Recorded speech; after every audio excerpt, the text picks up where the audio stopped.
I was watching a game that Joe West was umpiring, and it was bad. And I also just didn't like the way he was interacting with people. And I was like, what's the deal with this guy? So I was doing some digging, and I just wanted to see if there were any stories on him. He's been around forever. I mean, he's the longest tenured umpire in baseball history. And Tim Kirkchin wrote this piece on him, and it's MLB umpire Joe West has never missed a call. Just ask him is what it's called. And I can attest that he has missed many calls. He missed many on that one given night. This has an anonymous quote from a former player. It says, and I quote, "If murder was legal," one former player says, "some days I would kill Joe. I mean it. One day he's an arrogant, vindictive jerk, a guy who really believes that 50,000 people came to the park to see him, but he's a different person every time you see him. The next day he's joking with you on the field. He's charming, and you want to go have a beer with him." I just thought that was the craziest quote I've ever read in my life. Yes, I can see why that person said that. Joe West was quite an enigmatic personality, that's for sure. And it's true. I mean, some days, he'll be adversarial, and if you question a call, all of a sudden it's you versus him, and you can't talk to him about it. It's his way, and that's all there was to it. And then the next day, like I'm playing first base, he's like, "Hey, Jeff, what's going on?" And it's like, really?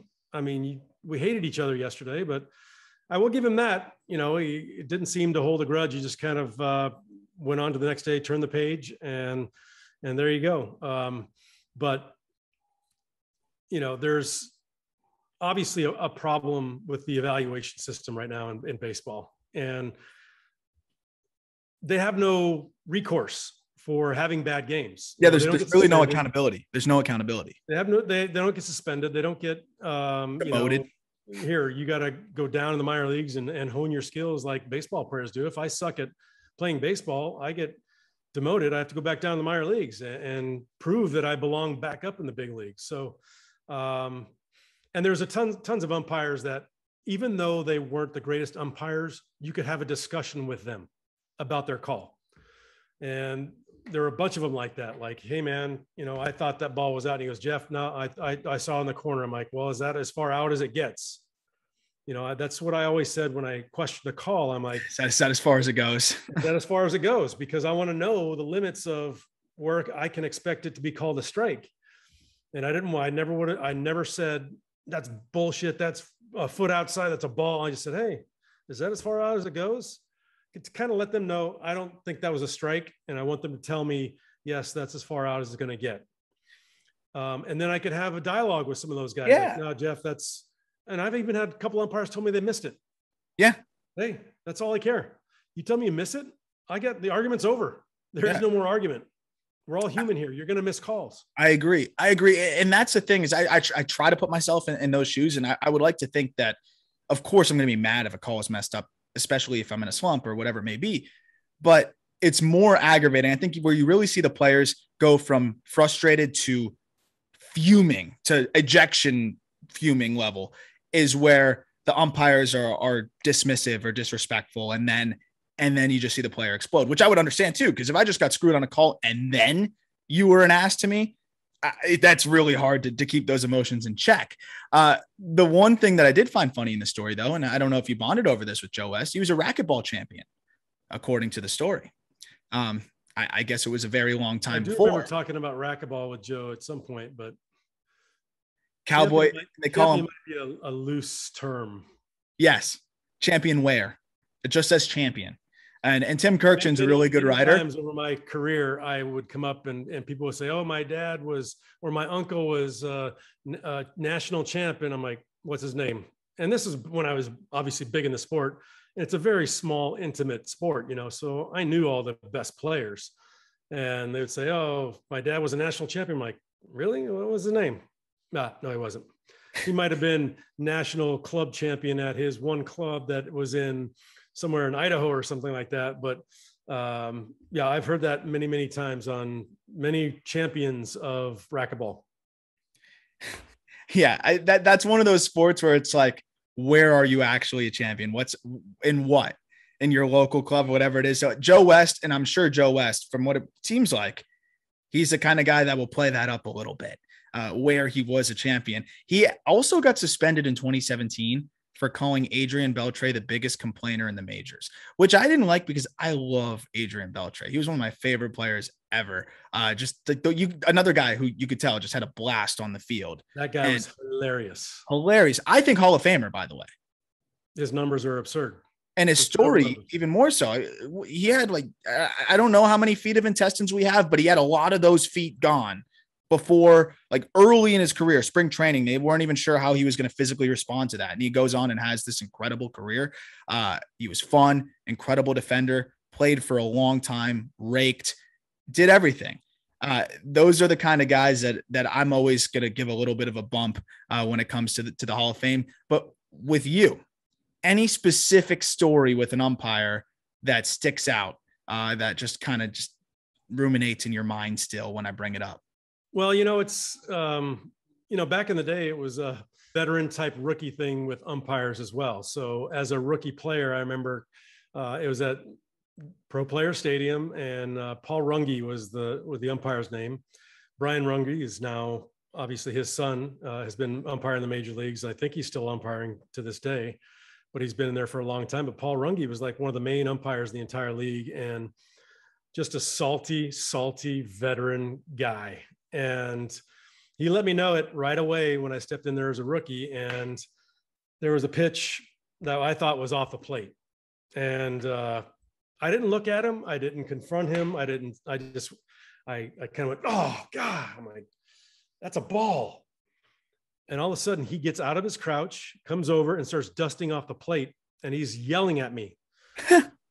God damn you fucking rookie. Don't you ever say anything about my fucking strike zone like that. I'm like, oh my gosh. And I was like, whoa.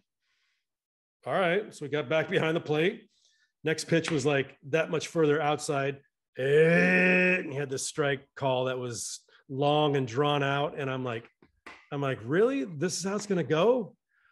And then the next pitch, I don't know, it was like over my head or something. I just swung at it because I knew I'm probably getting punched out regardless. And, that was, and later on, Paul Runge and I, we had a fine relationship. He would ask me about things, but that rookie season, I remember that. And I was like, holy crap, this guy he means business. And I didn't show him up. I didn't turn to him and create a big stink. I just said, man, I thought that was a ball. And he just let me have it. I'm like, okay. Wow. So, yeah. So how much do you think these guys actually keep up with the game itself? Like with what's going on in terms of who's doing well, who's the rookie, who's not, all of those things. Based on your experience, how much do you think these guys actually keep up with the game, or do they just clock in and clock out? I don't know as much anymore, but I knew back then they gave the nod to the veteran player for sure. If it was a questionable call, I think the veteran player would get it sometimes where rookie, sorry, you're getting called out on a ball, two balls off the plate, where George Brett, he's not going to get called out on that pitch. I guarantee it. And I can't remember the umpires that were involved in this or whatever, but I remember that George Brett was at the plate, and something had happened earlier in the game with the catcher and the umpire. And when George came up to the plate, I think whomever it was turned around and they dusted off the plate, and he looked at George. He goes, if you swing the bat, I will throw you out of something like crazy. I'll throw you out of the game from now on. So he wanted to put it in their face. And this guy would not call three balls right down the middle on George Brett because he was pissed at the catcher or whatever happened in that game. So he just watched George Brett watch him go, and he gave him a walk. He walked him on four pitches that were all strikes. See, that's where it gets scary. You don't know what's going on out there. And what's amazing now too is I see these umpire scorecards that they have. I don't know if you've seen this account on Twitter. It's actually awesome. And they'll give a full scorecard on the umpire, and it'll say based on the calls which team benefited the most, and basically holds them a little bit accountable. But at the end of the day, nothing happens of it other than a bunch of people just saying that guy stinks. But it is cool to kind of see that level of accountability, just in terms of just being able to see who did well and who didn't. Do you think that that'll ever be something, to wrap this up, ever be something that is discussed, like some sort of way to hold umpires to some sort of a standard? Some of them take pride in it. I'd say most of them take pride in it, but there's definitely some that make it about themselves. Yeah, I think majority do take a lot of pride in what they do, and they try to get better at it all the time. And I don't know if you remember that Quest system that used to be in a lot of major league ballparks that was supposedly a umpire evaluation tool. And of course, now we've got stuff that is far more accurate, and they play it on ESPN every night with that strike box that you see played. But like you said, I mean, that's all well and good. And if you get feedback from it and guys actually improve from it and try to get better, that's great. But if they're awful, there's no recourse for it. They don't fire an umpire for being awful at his job, which clearly not. Angel Hernandez which doesn't really compute in the entire world of employment. If you suck at your job, you're going to get fired. If I suck at my job at first base, I'm going to get demoted. I'm not going to be a major league player anymore. So it's interesting how that has worked over the years. And, I know they've done their studies and they've done their trial runs with electronic umpiring in the fall league a few years ago. I've heard mixed things on that too. I hope it doesn't come to that. It's just, I like the human element of the game. I just wish it wasn't so adversarial, in general. And if there's a way that these guys can be held accountable for doing a poor job, then I'm all in for that. Well, the crazy thing too is you're not allowed to argue balls and strikes. The second you argue balls and strikes, you're tossed by rule, technically, right? So that's where it gets even more. That takes away all the fun out. Come on. Yeah, I agree. I love it. I love seeing the players kind of go at it, especially when it's a bad call. Like you want to see some of that emotion. And I also love seeing the managers. What sticks with me is Aaron Boone going out there and knowing he was going to get tossed, but just in defense of his players when I think it was 2 years ago, just basically saying you're screwing my players, and he got tossed and it lit a fire under them. Like those are the things that I do like with it.